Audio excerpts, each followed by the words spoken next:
Sylvie Eklin travaille sur un projet de création d'engins de recyclage de déchets.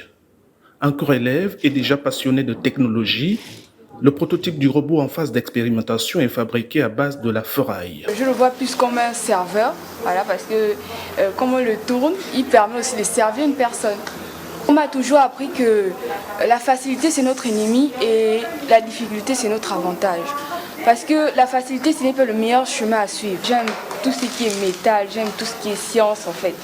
J'aime tout ce qu'on construit, en fait j'aime la créativité. C'est une campagne d'information et de sensibilisation incitant les jeunes filles à s'intéresser aux matières scientifiques dans les établissements scolaires de Libreville qui a révélé au grand jour ces deux visages encore méconnus du grand public. Nous y travaillons pour que les programmes d'enseignement soient mis en place dans nos établissements parce que quand nous voyageons, vous voyez, là je suis avec des lycéennes, mais en fait c'est des programmes qui commencent depuis le primaire, depuis même le pré-primaire.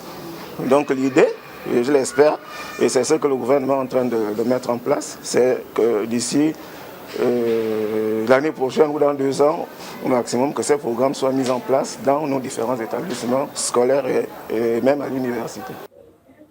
Cette initiative conjointement menée par le gouvernement gabonais et l'UNESCO se veut une révolution silencieuse qui montre aux jeunes femmes africaines que se lancer dans la science est un défi possible et important, même dans un continent où de nombreuses carrières sont encore liées au genre.